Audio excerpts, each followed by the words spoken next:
Ilmullahi shifaa, fadlullahi ataa, farrid wadhkur rabbaka nadi hamdan ya Allah, kaunun sabbaha halal. Materi kita masih berbicara terkait tentang arkanut tayammum. Ya, kita masih membicarakan tentang rukun tayammum. Yang pertama, rukun tayammum itu adalah niat. Nah, cara niatnya sudah kita bahas pada minggu yang lalu. Nah, sekarang kita sedang masih memperinci terkait tentang niat. Jadi ketika niat itu didatangkan dengan derajat yang paling tinggi, berarti otomatis buat yang lain-lainnya itu bisa. Ya, seperti yang kemarin contohnya, nawaitu tayammuma listibahati fardis sholah.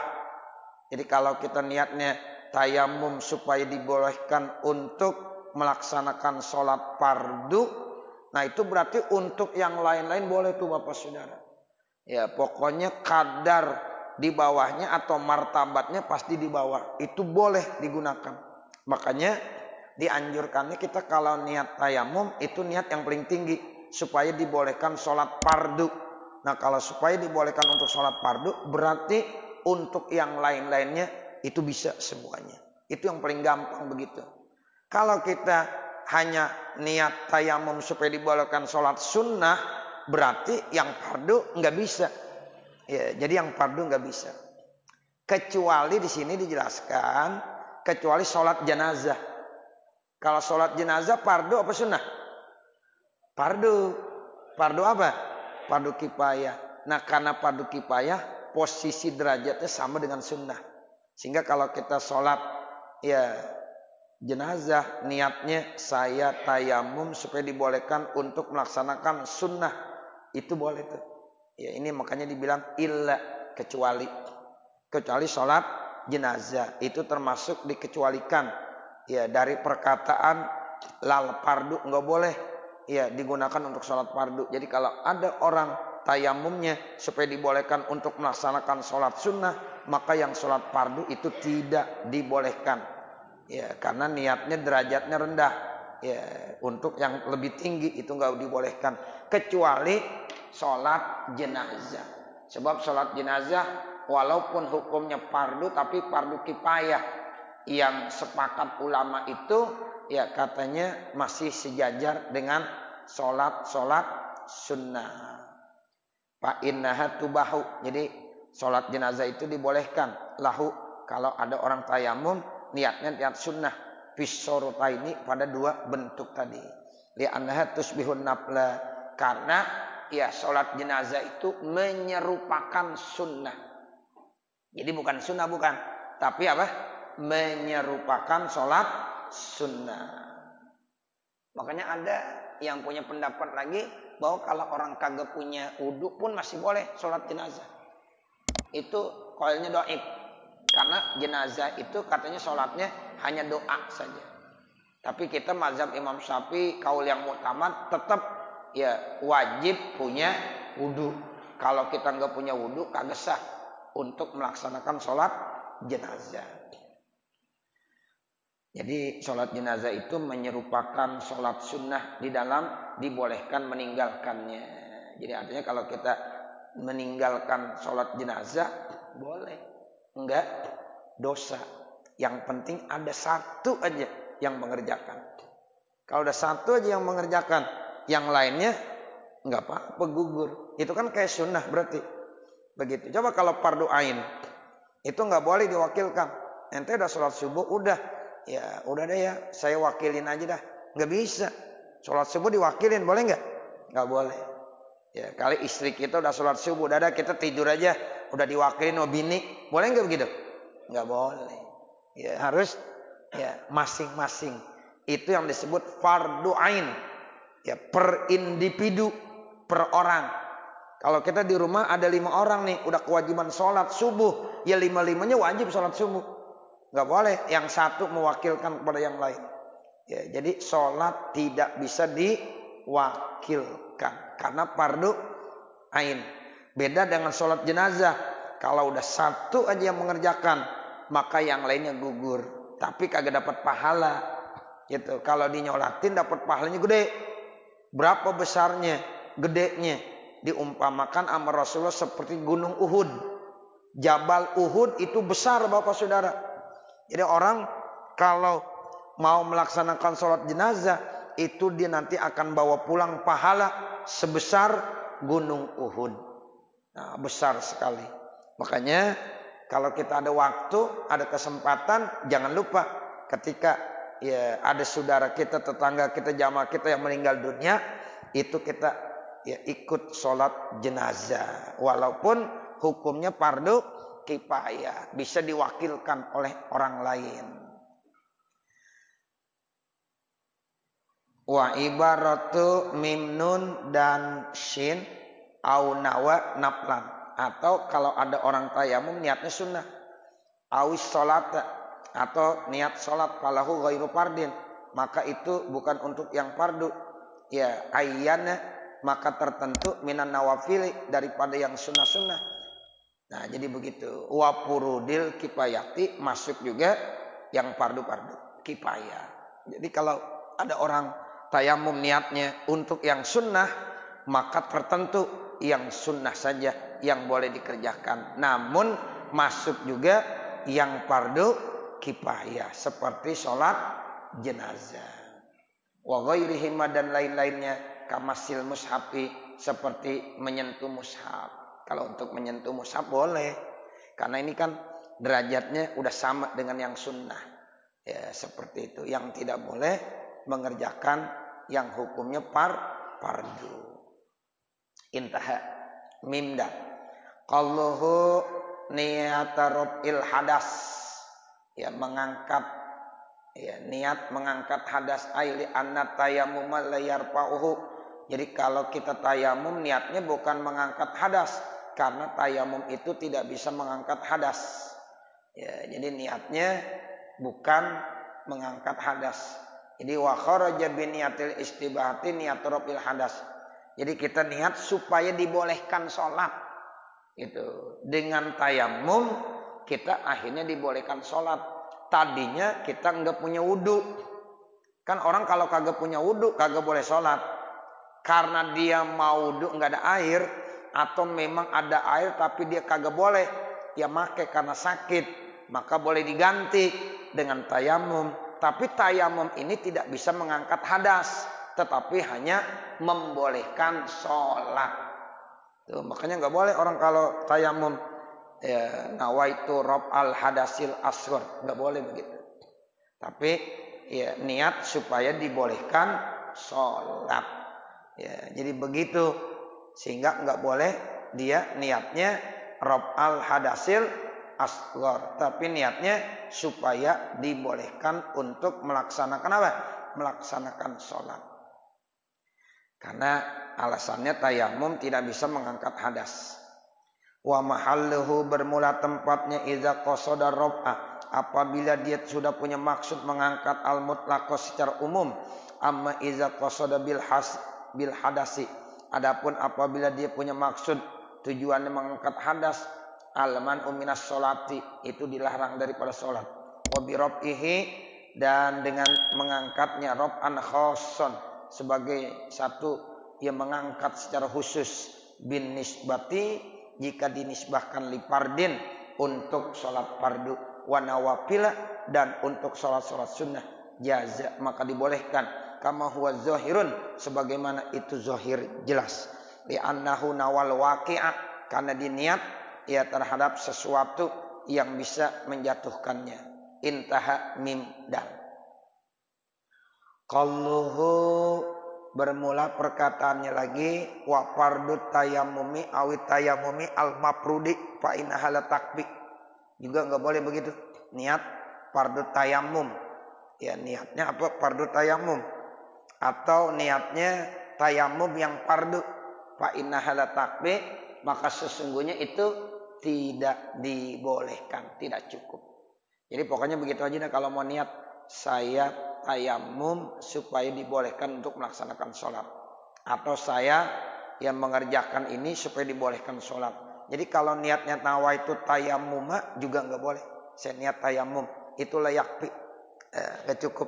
Atau dibilang saya niat tayamum yang dipardukan, itu nggak boleh juga. Nawaitu tayamum al-mafrudo. Ya, alasannya kenapa? Fa innaha la takfi, maka sesungguhnya niat yang model begitu tidak cukup.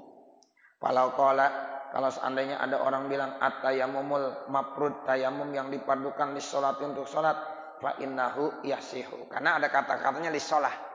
Ya, saya bertayamum yang fardu untuk mengerjakan sholat. Nah itu ada kata-kata mengerjakan sholat. Boleh. Ya. Tapi kalau semata-mata bilang saya tayamum saja, kagak sah. Ya, takfi, nggak cukup niat yang seperti itu. Tapi kalau dibilang supaya mengerjakan sholat fardu, itu sah masih. Wa yastabihu bihin naflu, bahkan untuk sholat-sholat sunnah masih dibolehkan. Pamadunahu, maka di bawahnya. Walau zala lis sholatil mafrudati, kalau memang dibilang untuk sholat yang diwajibkan, istabaha bihi, otomatis itu udah jelas boleh. Al fardo, sholat fardu, wa nafla, dan sholat sunnah, wa ghairahuma, dan lain daripada keduanya, yaitu menyentuh Al-Quran, melaksanakan tawaf, itu boleh masih. Walau nawat tayammuma, kalau seandainya ada orang niat tayamum badalan an ghusli jum'ati, sebagai ganti daripada mandi sholat Jumat, soha, boleh juga. Ada orang ya mau sholat Jumat, kan disunahkan mandi. Sekarang mau mandi nggak ada air, kemudian dia niat tayamum. Tayamum gimana? Saya niat tayamum sebagai pengganti daripada mandi sholat Jumat, boleh. Itu dapat tuh sunnahnya. Jadi sama aja dia udah seperti mandi. Sama aja dia udah seperti mandi. Soha. Lakin la yastabihu bi syai'an, akan tetapi tidak dibolehkan untuk mengerjakan yang lain-lainnya. Cuma sebagai pengganti dari apa? Mandi saja. Saya tayamum sebagai pengganti daripada mandi untuk sholat Jumat, sah tayamumnya. Berarti dia udah dapat pahala mandi sunnah. Ya, walaupun di bulan mandi, karena memang air nggak ada. Tapi setelah tayamum ini dia enggak boleh mengerjakan yang lain-lainnya. Cuma sekedar itu aja. Sebagai pengganti daripada mandi. Karena niatnya begitu. Badalan an ghuslil Jum'at. Tuh, sebagai pengganti daripada mandi untuk melaksanakan sholat Jumat. Intahaku. Ya, bitasarrufin. Selesai rukun tayamum yang pertama. Sekarang wasaniha wasalisuha mashul wajhi wal yadaini. Ya, rukun tayamum yang kedua dan rukun tayamum yang ketiga, menyapu muka dan dua tangan. Ya, itu begitu. Ya, jadi menyapu muka dulu yang dibahas sekarang. Ya, mashul wajhi ini merupakan rukun tayamum yang kedua, menyapu muka. Bukan membasuh, tapi menyapu.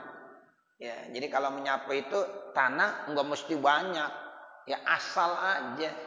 Ya, jangan takut kelilipan, jangan. Ya, orang tayamum tanahnya diginiin.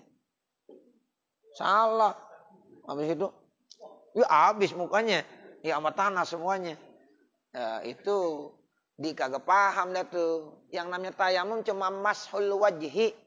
Ya, mashul wajhi itu artinya tanah diginiin doang. Bukan begini, begini. Terus udah begitu dikibas-kibasin lagi. Yang nggak ada yang nempel, sekedarnya aja.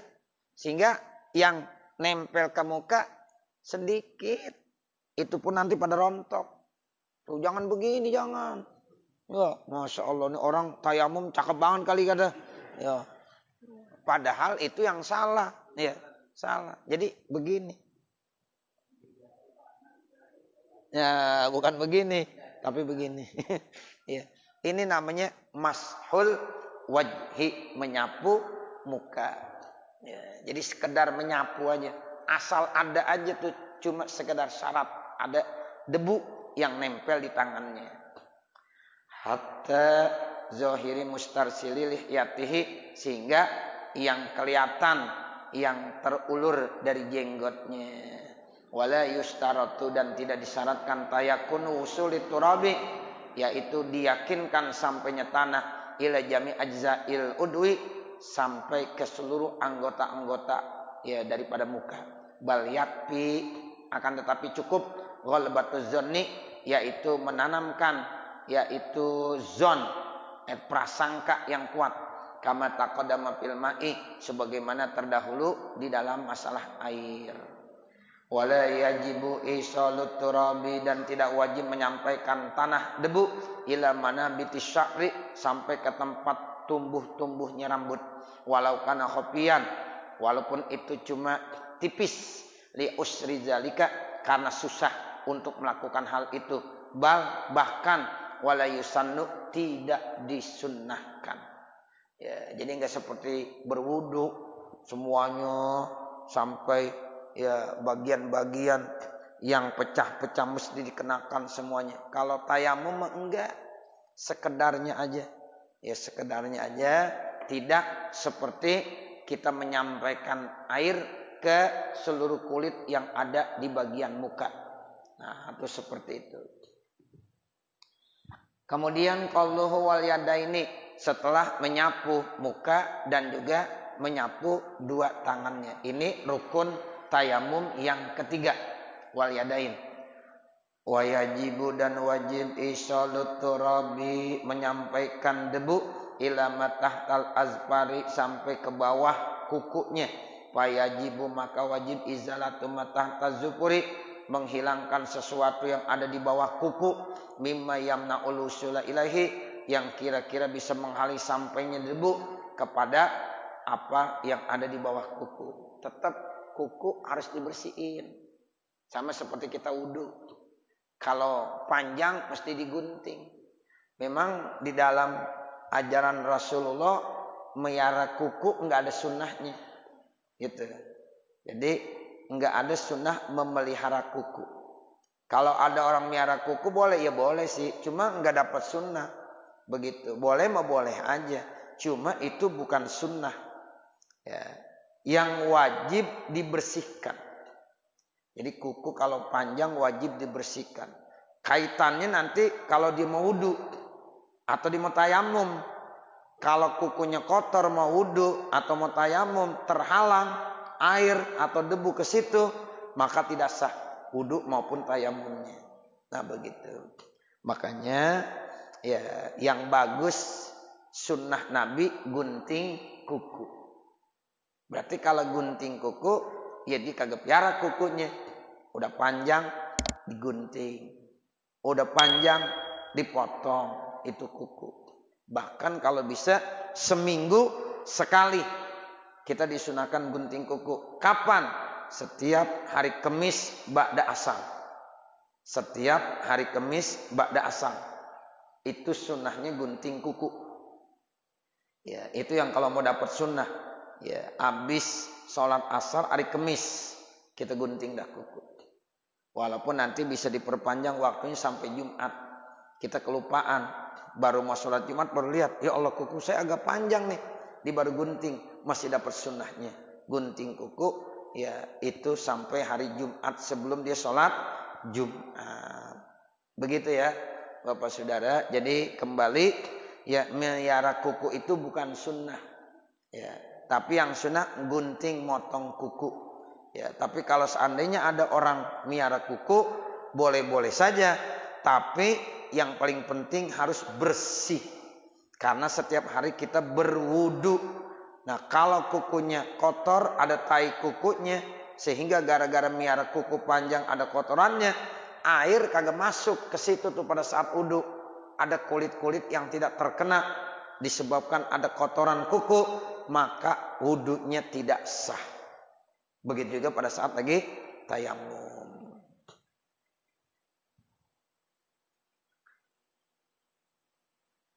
Wal farqu, bermula perbedaan baina sya'ri wal azfar, antara rambut dengan kuku, ya anna izalataha matlubatun, ya bahwa ya menghilangkan kuku itu dianjurkan. Tuh kan begitu tuh. Kalau rambut ya enggak perlu dikenain debu. Ya tempat-tempat tumbuhnya rambut tuh enggak perlu. Ya tapi kalau kuku masih ada keharusan. Ya debu itu harus kena di bagian-bagian bawah kuku. Nah ini kita bisa ambil kesimpulan.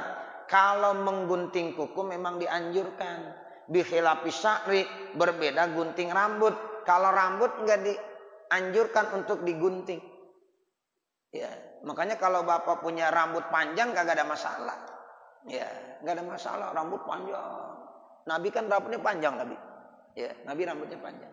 Gitu. Jadi kalau ada orang ya itu kagak gunting rambutnya, yang penting rapi, enggak apa-apa. Ya, makanya di Lirboyo itu ada Gus Maksum dulu. Ya, rambutnya panjang. Ya, rambutnya terurai sampai sini rambutnya. Itu Gus Maksum. Ya, beliau dulu punya rambut begitu tuh panjang benar. Jadi kalau ada kiai punya rambut panjang nggak apa-apa. Memang ya kagak dianjurkan untuk menggunting rambut. Yang penting rapi. Ya, makanya kalau ada orang yang rambutnya pada gondrong gitu, nggak apa-apa, biarin aja. Ya, begitu. Ya. Tapi kalau kuku ada perintah, kuku ada perintah digunting. Tapi kalau rambut nggak ada perintah, ya digunting. Jadi kalau orang perempuan rambutnya panjang, nggak apa-apa. Tapi kalau ya kukunya panjang disuruh gunting, ya kan? Tuh orang perempuan kan nggak ada yang gunting rambut, dipanjangin terus, nggak apa-apa. Mau 3 meter juga nggak apa-apa. Ya begitu. Tapi kalau kuku dianjurkan, kalau bisa gunting tiap hari Kemis ba'da asar, laki maupun perempuan. Itu begitu. Nah kalau rambut nggak apa-apa. Jadi bukan laki bukan perempuan aja. Ya sekarang laki, kita punya anak laki, rambutnya panjang, kagak apa-apa. Ya, ini cewek apa cowok ini? Ya, gitu. Cuma yang penting rapi diatur. Nah, seperti itu. Dan itu tidak masuk kewajiban, begitu. Jadi bahkan matlubah aja enggak. Ya, yang dituntut, yang diminta, yang dianjurkan gunting kuku. Tapi gunting rambut tidak dianjurkan. Tuh, begitu ya. Ya, makanya kalau guru ya nanti ada rambut yang panjang sedikit main botak aja, ya sebenarnya nggak ada alasan. Kalau dia mau pelihara tuh rambutnya hak azazi itu mestinya. Karena dalam agama juga nggak ada matlubah, nggak ada dituntut gitu. Yang dituntut gunting kuku. Nah kalau kukunya panjang boleh ada pembersihan. Ya gunting kukunya panjang, getok. Nah, boleh. Tuh anak-anak kan kadang-kadang begitu ya. Ya diperiksa sama gurunya. Apalagi tingkat SD. Ya itu biasanya kuku nggak ada yang panjang karena tiap hari diperiksain sama bapak dan ibu gurunya. Nah mungkin selama ini PJJ ya banyak anak-anak kita yang kukunya panjang kali. Karena gurunya kagak pernah periksa. Ya karena nggak pernah tatap muka. Nah seperti itu. Ya ada yang udah tatap muka pas lihat kukunya, ya Allah, murid-muridnya kukunya panjang-panjang bener. Nah begitu. Jadi ini ilmu Pak ya, supaya kita tahu. Oh kalau rambut memang tidak ada anjuran untuk digunting, dihilangkan. Tapi kalau kuku memang ada perintah dianjurkan untuk menggunting kuku. Seperti itu. Kumis ya itu dianjurkan. Ya. Kumis dianjurkan untuk dipotong. Kalau jenggot dianjurkan apa? Dipelihara gitu. Jangan kumis doang yang dipelihara.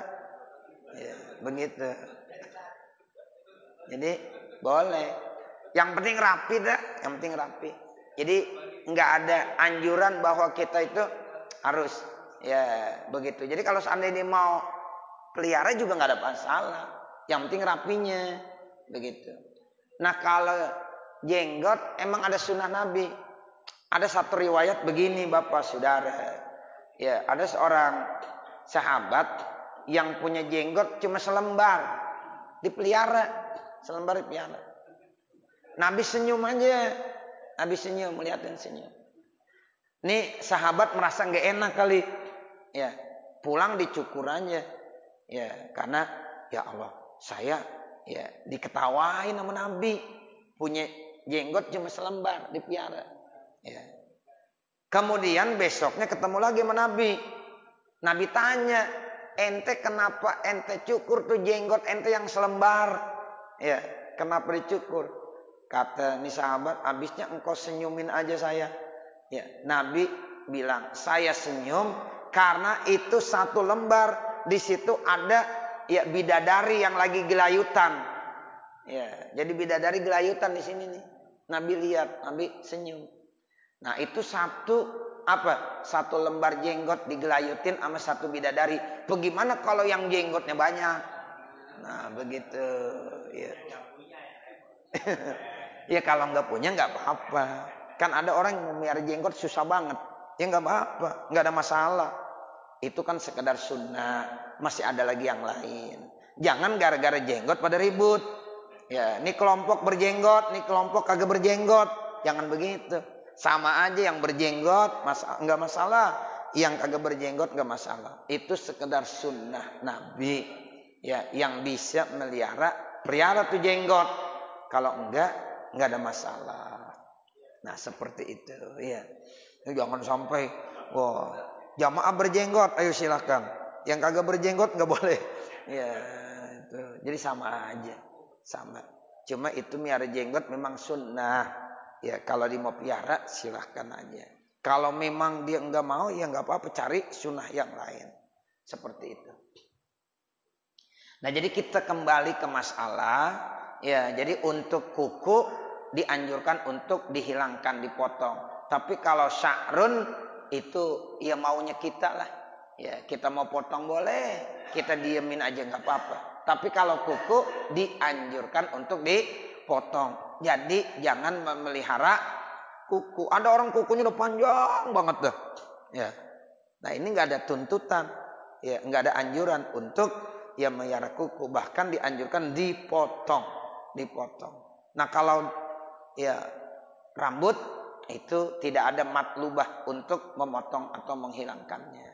Intaha qawwaw. Qalluhu ma'al mirfaqaini. Jadi menyapu tangan ma'al mirfaqaini beserta dua sikutnya. Ya, sampai mana? Ya, biasa sampai batas ya menyeluruh tuh sikut. Sehingga dalam usul fikih ada kaidah malayatimul wajib illa bihi bahwa wajib. Itu aja. Sama seperti kita berwudu. Ya, kita berwudu sampai sikut. Berarti jangan sampai sikut banget. Lebihkan. Makanya kalau kita pakai ya tangan panjang harus kita angkat benar-benar. Melebihi daripada sikut. Jangan sampai ngepas.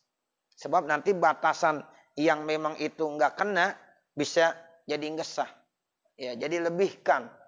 Nah, ini yang dikatakan ya ghurran muhajjalin. Siapa-siapa yang mampu untuk memperpanjang cahayanya nanti dari kiamat daripada bekas air wudu, ya fal yutawil, perpanjang.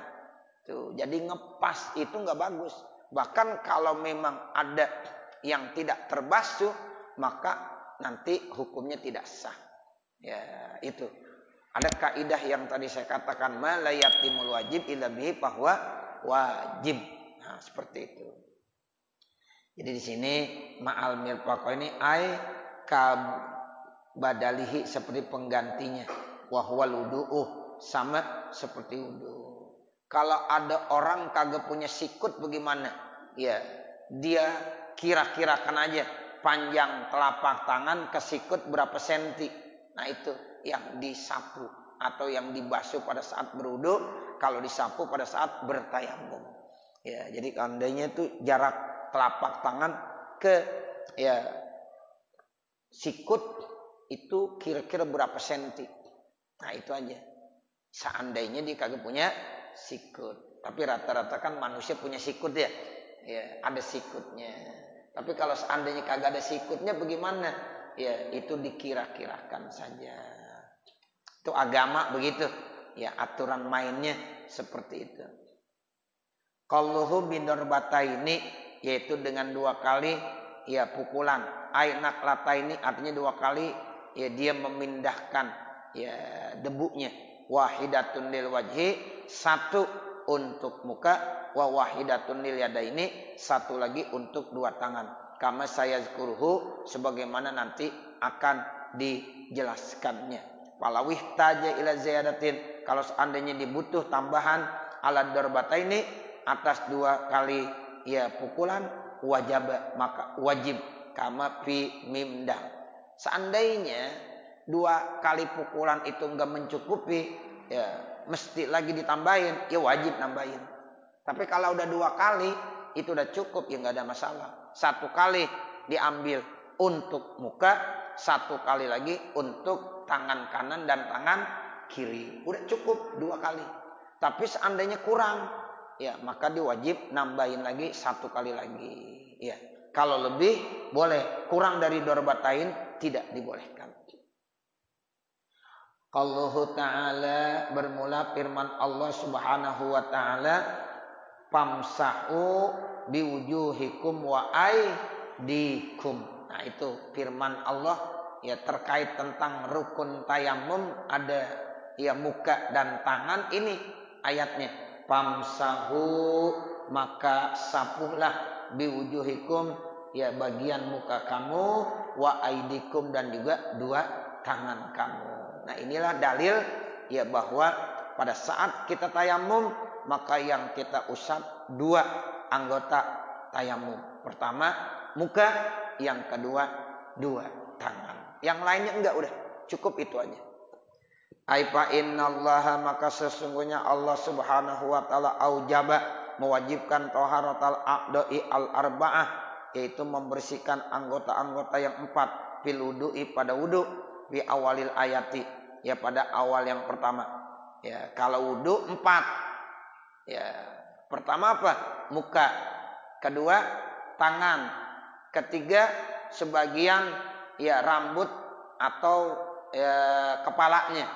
Dan yang keempat kakinya. Tuh begitu. Ya ayyuhallazina amanu idza qumtum ila sholati faghsilu wujuhakum wa aydiyakum ilal marafiq wamsahu biru'usikum wa arjulakum ilal ka'bain. Itu wudu. Tapi kalau tayamum cuma 2. Suma asqata, kemudian ia gugurkan minha, daripada anggota tayamum 2 ini, yaitu 2 anggota fit tayamum, dalam tayamum. Ya minha, daripada anggota wudu 2 anggota pada tayamum, fi akhir ayati, pada akhir ayat. Fabaqiyal udwani, maka yang tersisa 2 anggota fit tayamum, pada tayamum, ala mazukira, atas apa yang sudah disebutkan, fil wudu'i, pada wudu. Ya, jadi kalau tayamum yang 2 anggota wudu digugurkan. Mana? Yaitu rambut yang ada di kepala dengan apa? Dengan 2 kaki. Jadi kalau wudu ada rambut yang di kepala atau kepala yang disapu, ya yang kedua 2 kaki. Nah, pada saat tayamum itu tidak ada. Sehingga dikurangin 2 sama Allah. Jadi kalau untuk tayamum anggota yang disapu cuma 2. 1 muka, 2 tangan. Tapi kalau dalam anggota wudu yang dibasuh itu ada berapa? Ada 4. 1 muka, 2 tangan, 3 ya kepala, kemudian yang keempat kaki. Nah, itu begitu. Ya, jadi ya, kita harus paham tuh berdasarkan ayat Al-Quran. Allah yang menjelaskan. Jadi kalau wamsahu biru'usikum, ya kalau di sini nih ayat famsahu biwujuhikum wa aidikum itu untuk tayamum. Nah, kalau untuk wudu lain lagi ayatnya. Ya ayyuhallazina amanu idza qumtum ila sholati faghsilu wujuhakum wa aydiyakum ilal marafiq wamsahu biru'usikum wa arjulakum ilal ka'bain. Itu 4. Tapi kalau untuk tayamum cuma 2. Famsahu biwujuhikum 1, wa aidikum 2. Nah, nanti baru warabiuha at-tartib. Nah, baru nanti qauluhu at-tartib.